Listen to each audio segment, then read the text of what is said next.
할렐루야. 오늘 참 좋은 날입니다. 하나님은 항상 우리가 드리는 예배를 너무나도 기뻐하시고 행복해 하십니다.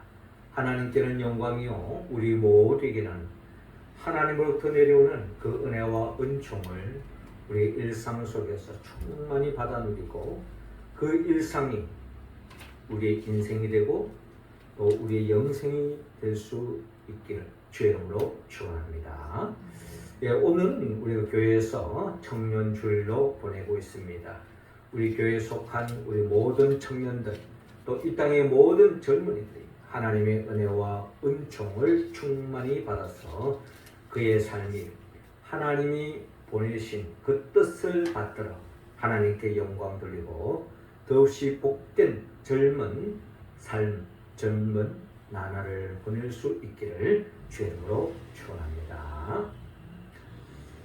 예수님께서 우리를 위하여 십자가에 못 박혀 죽었습니다. 예수님의 나이는 그 당시 젊은 청년이었습니다.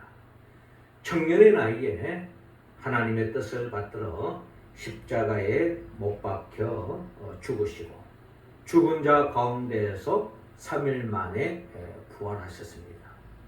부활하신 예수님께서 40일 동안 제자들과 함께 교제하면서 또 하나님의 말씀, 천국 복음을 들려 주었습니다.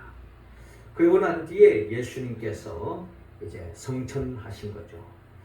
성천하셔서 하나님 보호자 우편에 이르게 되는데 이처럼 예수님께서 40일 동안 제자들과 함께 하시고 난 뒤에 예수님께서 성천하시기 전에 주님께서 이별을 앞두고 제자들에게 많은 말씀을 하셨는데 성경에는 구체적으로 그때에 무슨 말씀을 하셨는지에 대한 기록은 없지만 예수님에 관한 또 하나님의 나라에 대한 복음을 계속 들려주었는데 그 내용을 유추해 볼 때 우리는 복음서를 통하여 예수님께서 제자들과 함께 십자가에 못 박기 전에 하셨던 그 말씀을 다시 한 번 더 반복하면서 그들의 마음에 심령에 새기는 그런 과정으로서의 부활하셔서 제자들과 함께하는 시간을 가지셨다라는 것입니다.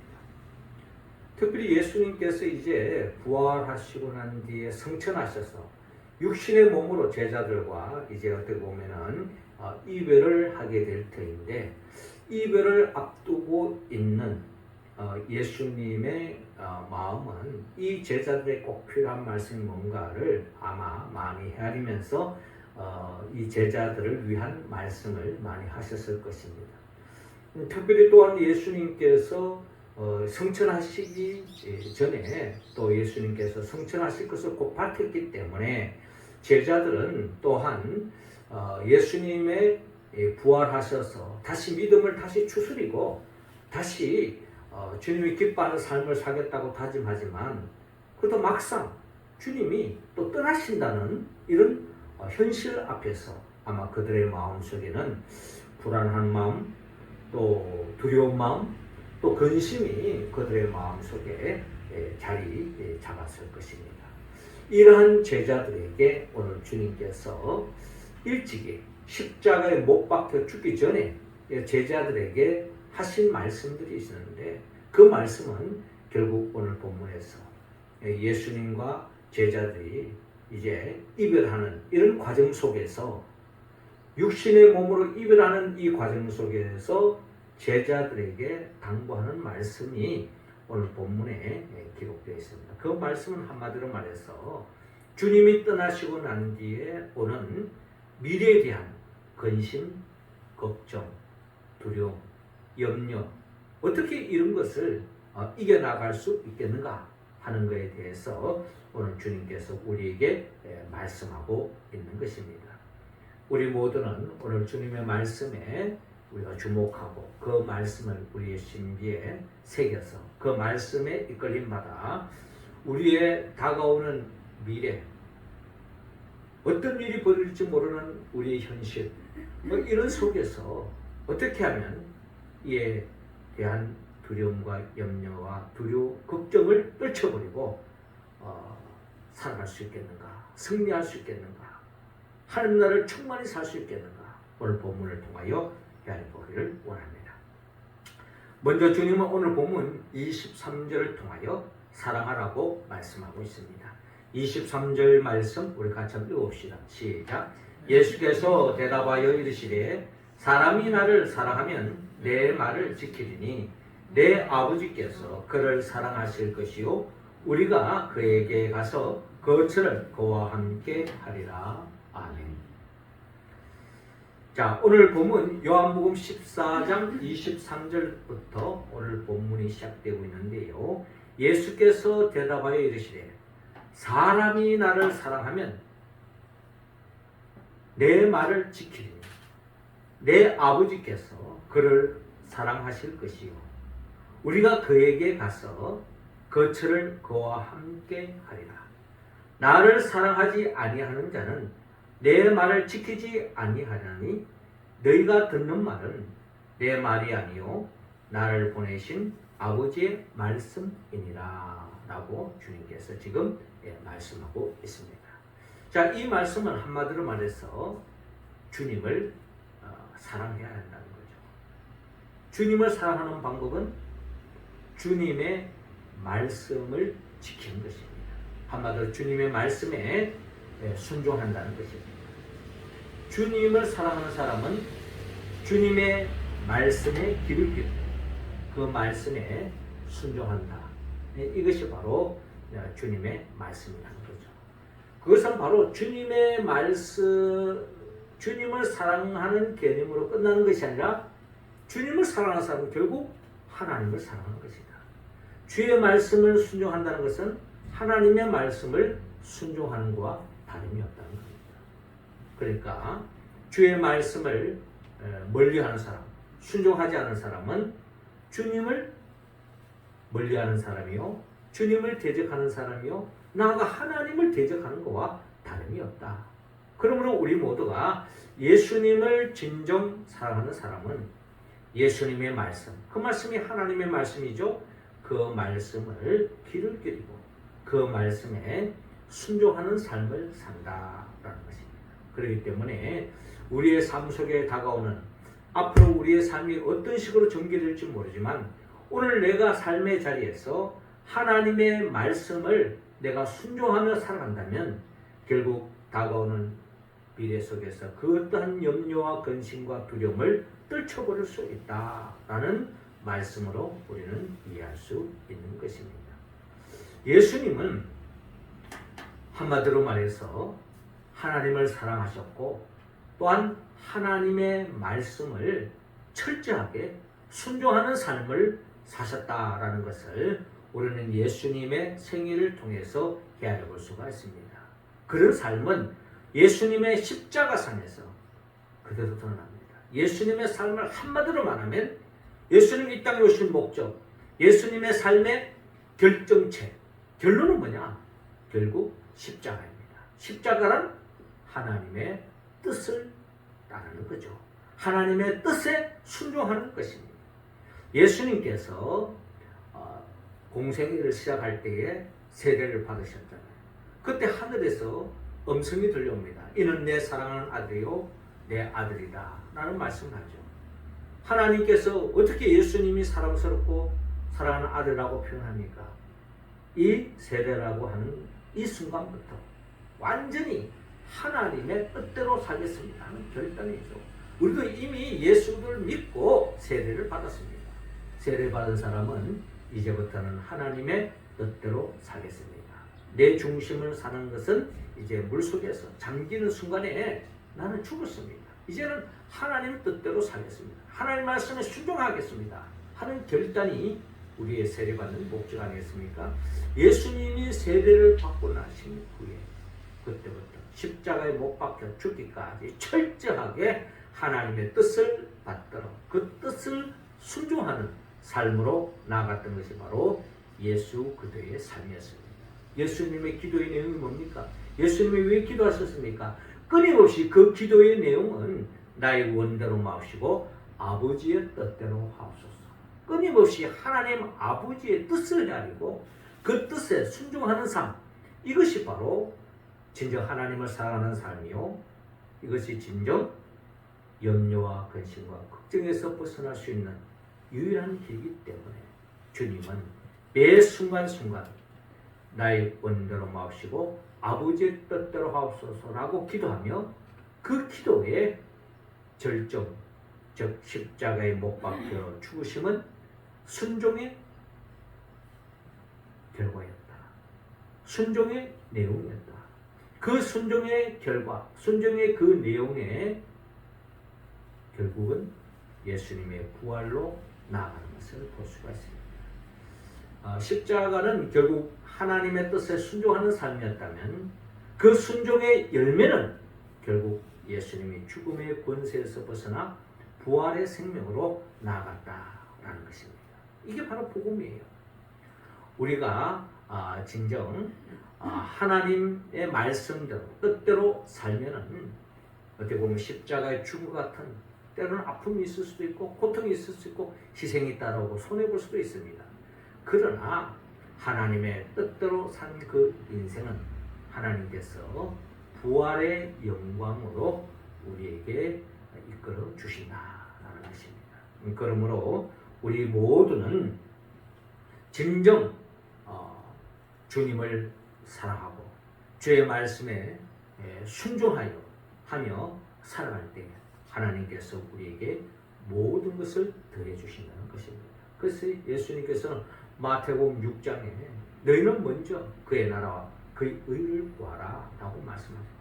무엇을 먹을까? 무엇을 마실까? 무엇을 입을까?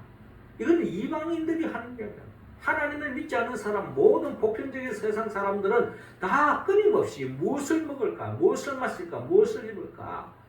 그날그날의 걱정, 근심과 걱정, 다가오는 미래에 어떻게 내가 살아남을 수가? 이런 세상에 빠져 있다는 겁니다. 그러나 우리 믿음의 사람들은 무엇을 먹을까? 무엇을 입을까? 무엇을 마실까? 그것을 위해서 사는 것이 아니라 하나님의 뜻을 이루기 위해서 우리가 열심히 살다 보면은 미래에 한치 앞을 내다볼 수 없는 그런 삶이라 할지라도 하나님 앞에 뜻대로 살아가면은 하나님께서 모든 것을 이끌어 주시고 매 순간순간 하나님의 뜻대로 그의 나라와 그의 의를 구하면 하나님께서 모든 것을 더해 주심으로 부족함이 없는 삶의 길로 나아갈 줄 믿습니다. 우리 모두는 주어진 삶의 자리에서 진정 주님을 사랑하는 마음으로 주의 말씀대로 순종하여서 두려움을 떨쳐버리고 더없이 주님이 주시는 하나님의 나라를 사랑하는 우리 모두가 되기를 주의 이름으로 축원합니다. 이어 두 번째로 생각하라고 말씀합니다. 26절 우리 같이 한번 읽어볼까요? 시작. 보혜사 곧 아버지께서 내 이름으로 보내실 성령 그가 너희에게 모든 것을 가르치고 내가 너희에게 말한 모든 것을 생각나게 하리라. 아멘. 자, 이어지는 본문 25절을 보니까 내가 아직 너희와 함께 있어서 이 말을 너희에게 하였거니와 보혜사 곧 아버지께서 내 이름으로 보내실 성령 그가 너희에게 모든 것을 가르치고 내가 너희에게 말한 모든 것을 생각나게 하리라 라고 말씀하고 있습니다. 예수님께서 이제 제자들과의 이제 이별을 앞두고 있기 때문에 육신의 몸으로서의 주님은 떠나지만 하나님께서 예수 그리스도를 통하여서 보혜사 성령을 너희에게 보내주실 것이다 라고 말씀합니다. 그 보혜사 성령님이 하시는 일이 뭐냐? 결국 보혜사 성령님이 하시는 일은 예수님이 이미 제자들이 하신 그 말씀을 생각나게 한다는 거예요. 생각나게, 하나님의 그 말씀을 기억나게 한다는 거예요. 기억하게 한다는 거예요. 하나님의 말씀대로 살아갈 수 있도록 또 더 나아가 그 하나님의 말씀, 그 복음을 많은 사람들에게 가르칠 수 있도록 하기 위해서 성령님께서 역사하신다는 것입니다. 이처럼 우리가 주님을 사랑하고 주의 말씀에 순종하면은 성령님이 함께 하셔서 성령님께서 성경 66권을 통하여 우리에게 들려주시는 하나님의 말씀을 가르쳐 주심으로 인하여서 우리의 인생에 어디로 가야 할지 방향성을 찾게 되어지고 또 우리가 어떻게 선택하고 결정해야 되도록 성령님께서 우리를 도와주신다는 것입니다. 한마디로 말해서 성령은 우리를 진리의 길로 복된 길로 이끌어 주신다는 것입니다. 결국 성령님은 마치 이스라엘 백성들의 구름 기둥과 불 기둥과 같은 역할을 합니다. 이스라엘 백성들이 출애굽을 하여서 가나안 땅을 향하여 나아가는 그 과정 속에 그들이 무슨 내비게이션을 인도함을 따라간 게 아닙니다. 어떻게 보면 하나님의 내비게이션이라고 할 수 있는 구름 기둥과 불 기둥의 인도하심을 따라 나갔을 때에 그들은 마침 하나님이 이미 약속하신 젖과 꿀이 흐르는 땅을 차지할 수 있고 들어갈 수가 있었다라는 것입니다. 이처럼 성령님이 우리와 함께 할 때에 우리는 하나님의 말씀을 기억나게 하시고 또 하나님의 말씀을 가르칠 수 있게 하고 또 그때그때마다 성경을 통하여 들려주신 그 하나님의 말씀을 우리의 생각으로 떠오르게 하고 그 말씀대로 순종할 수 있도록 역사해 주신다라는 겁니다. 사도행전 1장 8절 보면 오직 성령이 너희에게 임하시면 너희가 권능을 받고 예루살렘과 온 유대와 사마리아 땅 끝까지로 내 증인이 되리라 라고 말씀하고 있습니다. 성령을 받을 때에 우리는 하나님의 말씀에 이끌림 받아 진리의 길로 갈 수 있고 이로 인하여 덧없는 복된 삶을 살 수 있을 뿐만 아니라 성령이 충만함을 받을 때에 그 복을 많은 사람들에게 나누어 줄 수 있다는 겁니다. 한마디로 복음을 전파하는 삶으로 나아갈 수 있다는 겁니다. 이처럼 하나님의 말씀에 순종하고 그 말씀에 순종하는 과정 속에서 그 말씀에 이끌림 받고 인도함을 받고 그 말씀을 증거하고 전할 때에 내 삶의 모든 근심과 걱정과 두려움은 떠나간다는 것입니다.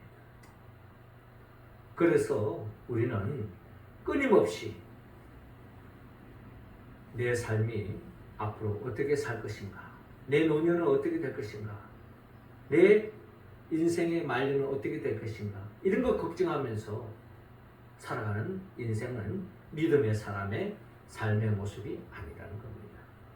내 주어진 삶의 자리에서 하나님의 말씀을 묵상하고 그 말씀에 이끌림 받으면 그 인생은 마치 시냇가에 심겨진 나무와 같다라고 시편 기자는 시편 1편을 통하여 고백하고 있습니다. 복 있는 사람은 악인들의 길을 따르지 않고 죄인들의 길을 쓰지 않고 오만한 자의 자리에 앉지 않으라고 오직 여호와의 율법을 주야로 묵상하는 자입니다. 성령이 역사하면 주야로 하나님의 말씀을 생각하고 하나님의 말씀을 묵상하고 하나님의 말씀대로 살아간다는 겁니다. 그런 인생은 시냇가에 심겨진 나무와 같아서 하나님께서 모든 것을 더해 주심으로 인하여서 내 삶이 부족함이 없는 거죠. 앞으로 내 미래는 어떻게 살 것인가?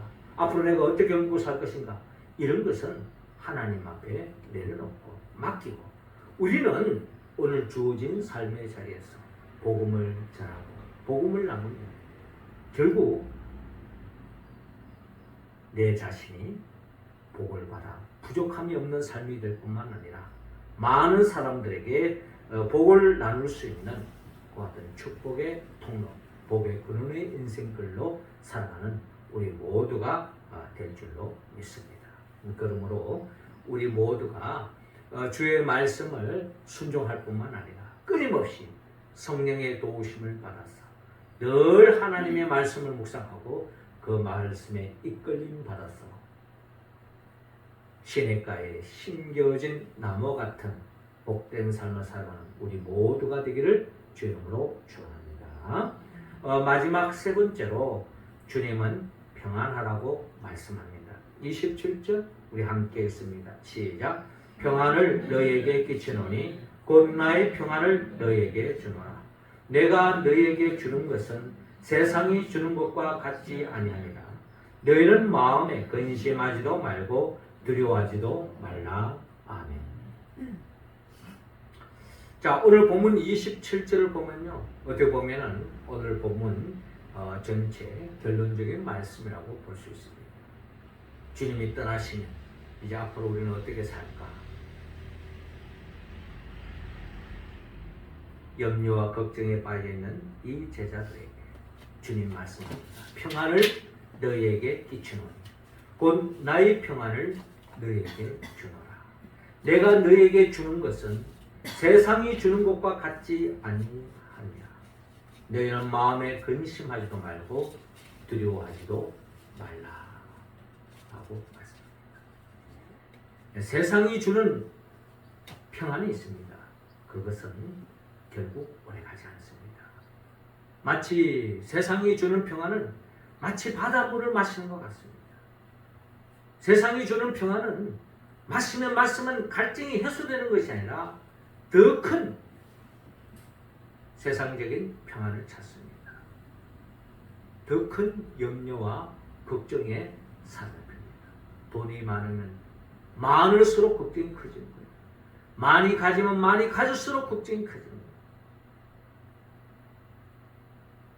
결국 우리는 주님이 주시는 평안을 가질 때에 우리는 근심에서 벗어날 수 있고 두려움에서 벗어날 수 있다라는 것입니다. 예수님의 삶, 예수님의 삶은 평안으로 충만했습니다. 특별히 요한복음 16장 33절에 이것을 너희에게 이르는 것은 너희로 내 안에 평안을 누리게 하려 함이라. 세상에서 너희가 환난을 당하나 담대하라. 내가 세상을 이겼노라 라고 말씀합니다. 이 말씀은 결국 예수님이 이 땅에서 어떻게 세상을 이기셨는가? 예수님이 이 땅에서의 삶에 어떻게 보면은 결정체는 십자가의 여정입니다. 예수님은 이제 십자가를 코앞에 두고 있어요. 그 십자가의 길을 가는 가운데에서 그 과정은 환난이었습니다. 핍박이었습니다. 고난이었습니다. 그걸 어떻게 주님은 이겨나가는가?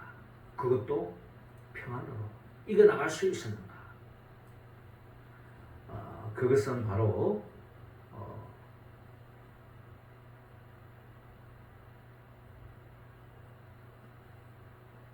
하나님이 주시는 평안을 품었기 때문에 이 세상에서 주어지는 그 어떠한 고난과 역경과 환난도 이겨 나아갈 수 있었다라는 것입니다. 하나님을 진정 사랑하는 사람은, 하나님의 말씀에 이끌림 받는 사람은 성령이 역사하셔서 그때그때마다 위로해 주시고 평안을 주시기 때문에 결국 어떠한 환난도 역경도 이겨 나아갈 수 있다.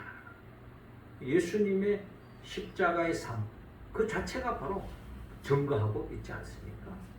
예수님이 체포를 당할 때, 예수님이 십자가에 못 박혀 죽을 때 두려움에 떨면서 부들부들 떨면서 이제 내가 죽는구나 하면서 그냥 그 살아남기 위해서 몸부림치는 그런 모습을 보이지 않았습니다. 이사야 선지자는 마치 어린 양이 도살장에 끌려가는 어린 양이처럼 표현하고 있는데요. 아무런 저항 없이 순순히 하나님께 모든 것을 맡기고 십자가를 받아들이는 예수님의 모습, 그것은 바로 하나님이 주시는 평안이 있었기 때문에 그 현실을 받아 누릴 수 있다는 겁니다. 이 평안은 누가 누립니까? 하나님을 진정 사랑하는 사람, 하나님의 말씀대로 사는 사람, 그 사람에게는 하나님이 함께 하시기 때문에 하나님이 주신 그 평안으로 펼쳐지는 그 어떤 환난과 역경과 고난과 십자가도 그뜬히 감당해 나아갈 수 있다. 결국 예수님은 십자가에 못 박혀 죽었지만 죽은 자 가운데서 3일 만에 부활하셨습니다. 참된 평안을 영원히 그 평안을 누리는 삶으로 나아가는 예수님을 바라볼 수가 있습니다. 우리가 여호수아 1장에 보면요, 모세의 후계자 여호수아가 등장합니다. 이제 모세가 이제 그의 사명을 다 감당하고 난 뒤에 그의 후계자로서 여호수아에게 이제 이스라엘 백성들을 이끌어갈 수 있도록 이스라엘 백성의 지도자를 세우는데, 그 과정 속에서 모세가 여호수아에게 말합니다. 오직 강하고 극히 담대하여 나의 종 모세가 내게 명령한 그 율법을 다 지켜 행하고 우로나 좌로나 치우치지 말라. 그리하면 어디로 가든지 형통하리니 이 율법책을 내 입에서 떠나지 말게 하며 주야로 그것을 묵상하여 그 안에 기록된 대로 다 지켜 행하라. 그리하면 내 길이 평탄하게 될 것이며 내가 형통하리라. 내가 내게 명령한 것이 아니냐. 강하고 담대하라. 두려워하지 말며 놀라지 말라. 내가 어디로 가든지 내 하나님 여호와가 너와 함께 하느니라 하시니라 라고 말씀하고 있습니다. 한치 앞을 내다볼 수 없는 우리 현실이지만 중요한 것은 내가 하나님의 말씀을 묵상하고 있느냐, 하나님의 말씀에 이끌림 받고 있느냐, 하나님의 뜻대로 살아가고 있느냐. 그렇다면 결국 두려움과 놀람에서 벗어날 수 있다는 겁니다. 왜? 주님이 우리에게 평안을 주시기 때문에. 그 평안을 누리지만 결국 십자가에 못 박혀 죽는 것처럼 내 삶이 세상적으로 끝난 것이 아닌가 여겨질 수도 있습니다. 그러나 그때 하나님은 역사하십니다. 그게 바로 부활의 사건인 거죠.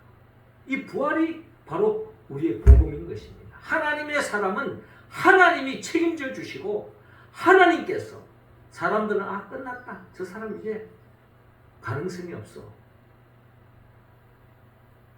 자포자기할 수밖에 없는 그런 현실이지만 하나님께서 개입하셔서 하나님께서 역사하신다는 것입니다. 일찍이 다윗이 골리앗을 때려눕힐 때에 다윗은 그가 담대하게 나아갈 수 있었던 것은 하나님을 사랑하셨고 하나님의 말씀을 늘 묵상하고 하나님의 말씀대로 살았기 때문에. 다니엘이 그 많은 대적들로부터 유혹을 받고 있었지만 그는 철저하게 하나님의 말씀대로 살았습니다. 하나님의 말씀대로 삶으로 인한 엄청난 핍박이 있었고 음모가 있었고 또한 시련이 있었습니다. 그러나 하나님이 개입하신 거죠. 결국 사자굴에서 나왔어. 결국 최후의 승리의 자리로 나아가는 것을 바라볼 수 있습니다. 이처럼 우리가 한치 앞을 내다볼 수 없지만은 그때그때마다 내가 문제를 해결한다고 해서 해결되어지는 게 아닙니다. 내가 해결하는 것이 더 실타래가 꼬여가지고 더 어려워질 수도 있습니다. 그것은 하나님께 맡기고 내가 오늘 하나님을 사랑하는 마음으로 주님을 사랑하는 마음으로 주의 말씀을 가까이 하고 그 주의 말씀을 묵상하고 그 말씀대로 순종하고 믿음의 길을 뚜벅뚜벅 한 걸음 한 걸음 나아갈 때에 우리는 두려움과 염려와 걱정과 놀람에서 벗어나 진정한 주님이 함께 하심으로 최후의 승리의 자리에 이를 줄로 믿습니다. 요한복음 14장 27절 평안을 너희에게 끼치노니 곧 나의 평안을 너희에게 주노라. 주님이 누렸던 그 평안을 우리도 누리기를 원하고 있습니다. 내가 너희에게 주는 것은 세상이 주는 것과 같지 아니하니라. 너희는 마음에 근심하지도 말고 두려워하지도 말라. 이 말씀이 우리의 삶에 이루어지기 위해서는 주님을 사랑하는 것, 하나님을 사랑하는 것, 주의 말씀에 순종하고 주의 말씀을 묵상하고 주의 말씀대로 살아가면 하나님이 책임져 주시는 겹시 부족함이 없는 복된 삶이 펼쳐질 줄로 믿습니다. 사랑하는 성도 여러분, 하나님은 오늘 이 시간 우리 모두가 주님을 진정 사랑하는 마음으로 주의 말씀에 순종하기를 원합니다. 그리고 늘 삶의 자리에서 주의 말씀을 묵상하고 그 말씀을 생각하고 그 말씀을 기억하고 그 말씀에 이끌림 받을 때에 성령님이 함께 하시고 역사하셔서 결국 내 마음에 자리 잡은 그 평안으로 하나님의 나라를 침노할 수 있고 하나님의 나라를 누릴 수 있고 하나님의 나라를 나눌 수 있다는 것입니다. 이 복을 하나님은 우리 모두가 누리기를 원합니다. 이럴 때에 우리는 다가오는 미래가 어떻게 펼쳐질지 우리는 아무도 모르지만 그것으로 인하여 염려 걱정에서 자유로울 수 있고 진정한 오늘 지금 여기에서 삶의 자리에서 하나님의 나라를 충만히 누릴 줄 믿습니다. 그 복을 누리기 위해서는 이 말씀에 순종해야 되는데 하나님 말씀에 순종할 수 있는 유일한 길은 결국 성령님의 도움이 없이는 우리는 아무것도 할 수 없습니다. 성령님은 예수 그리스도의 이름입니다. 예수님은 누구입니까? 예수님은 우리를 위하여 천지 만물을 창조하신 분이요 우리를 위하여 친히 인간의 몸으로 오셔서 우리의 모든 죄를 대신하여 십자가에 못 박아 죽으시고 죽은 자 가운데 3일 만에 부활하시고 성천하시고 지금도 하나님 보좌 우편에서 우리에게 보여서 성령을 보내주십니다. 성령을 받아야만이 하나님 말씀을 순종할 수 있고 성령을 받아야만이 하나님 말씀을 생각하고 묵상할 수 있고 성령을 받아야만이 하나님의 주시는 그 평안을 누릴 수 있기 때문입니다. 우리가 이 성령의 충만함을 받아서 우리가 이 복을 누려서 진정한 하나님의 나라를 이 땅에서 맛보고 또 그 나라를 영원히 누릴 수 있도록 주님께서 장차 재림하여 오셔서 우리 모두를 새하늘과 새 땅으로 영생으로 이끌어 주신 예수 그리스도 그분의 부에서 성령의 충만을 받아서 하나님 말씀에 응답하여 하나님께 영광 돌리고 하나님 나라를 살아가는 즉 두려움을 이기는 염려를 이기는 걱정에서 벗어난 참된 하나님의 나라의 백성으로 살아가는 우리 모두가 되기를 주님으로 축원합니다. 기도드리겠습니다. 하나님 아버지 이 시간 우리 한 사람 한 사람에게 성령의 기름을 부어주시고 성령의 충만함을 입게 하여 주옵소서. 그리하여 주님을 사랑하는 마음으로 하나님을 사랑하는 마음으로 하나님의 말씀에 철저하게 순종하는 삶으로 나아갈 수 있도록 우리를 이끌어 주옵시고 그 말씀이 우리의 삶의 현장에서 늘 생각날 수 있도록 그 말씀을 기억할 수 있도록 또 그 말씀을 전할 수 있도록 우리를 이끌어 주옵시고 더 나아가 주님이 주시는 그 평안 하나님의 나라를 일상 속에서 삶의 자리에서 충만히 누리는 우리 모두가 되게 하여 주옵소서. 예수님의 이름으로 기도하옵나이다. 아멘. 찬송가 575장 우리 함께